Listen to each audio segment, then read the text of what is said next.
Hi everyone, আসসালামু আলাইকুম। সবাই কেমন আছেন?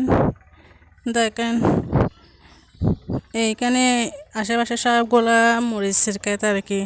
প্রতিদিন এই টাইমে এই মরিচগুলা বাসে তুলে তুলে ভালোগুলা বেছে নেয়, যেগুলা লাল হয়ে গেছে এগুলা শুকাইতে দিয়ে দেয়।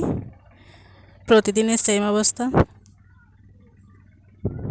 দেখেন আমাদের গাছে কতগুলা মরিচ ধরছে। এখানে 2 রকমের মরিচ আছে। দেখেন, এই তো মরিচগুলা, একটা একরকম আর একটা হচ্ছে সবুজ।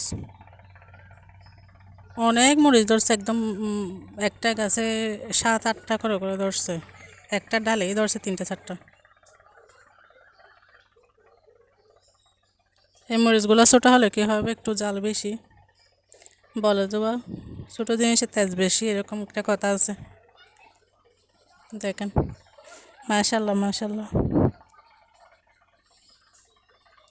এরপর সন্ধ্যা হয়ে গেছিলো, রান্না করছি আজকে। এদিকে ভাত বসাই দিয়েছি, অন্যদিকে তরকারি রান্না করছি। ভাত হচ্ছে। এখানে কতগুলো বাজার নিয়ে আসছে আজকে। মুড়ি,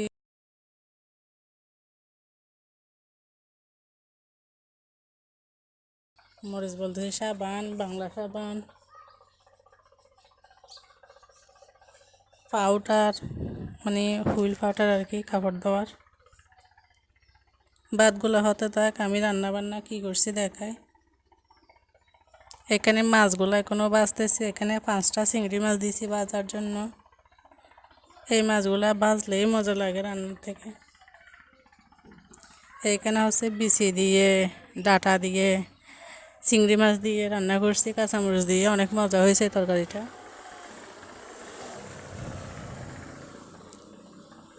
রাস্তার পাশে বাসা তো, এই জন্য সবসময় গাড়ির আওয়াজই শোনা যায়।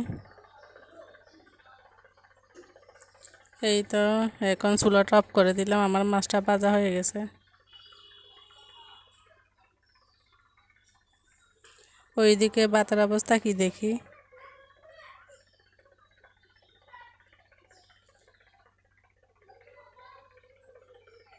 এখানে বাথরুমের মধ্যে কতগুলো দুপুরে কাপড় ভিজাইছিলাম হুইল ফাটার দিয়ে, এগুলো ধুইব রাতে।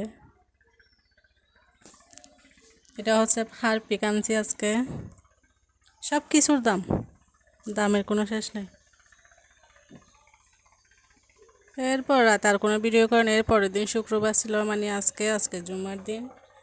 আজকে দুপুরে আমি ভাত খাচ্ছি, যে পান্তা ভাত শুকনো মরিচ দিয়ে মেখে খাইতে ইচ্ছে করতেছিল। ভাতগুলো প্রতিদিন নষ্ট হয়ে যায়, ফেলে দিতে হয়। এই জন্য ভাতগুলো আমি পানি দিয়ে রাখছিলাম। এখন শুকনো মরিচ দিয়ে খাবো, নাহলে আবার ফেলে দিতে হইতো।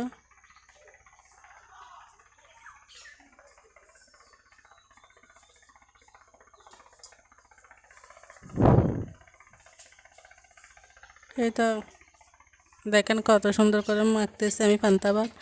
ছোটোবেলা মা এভাবে মেখে দিত, এখন তো মা নাই, করার কিছু নাই। ভাগ্য খারাপ, কপালে না থাকলে। এখন নিজেকে মেখে খাইতে হচ্ছে, নিজেকে পরিস্থিতির সাথে মিলিয়ে চলতে হচ্ছে।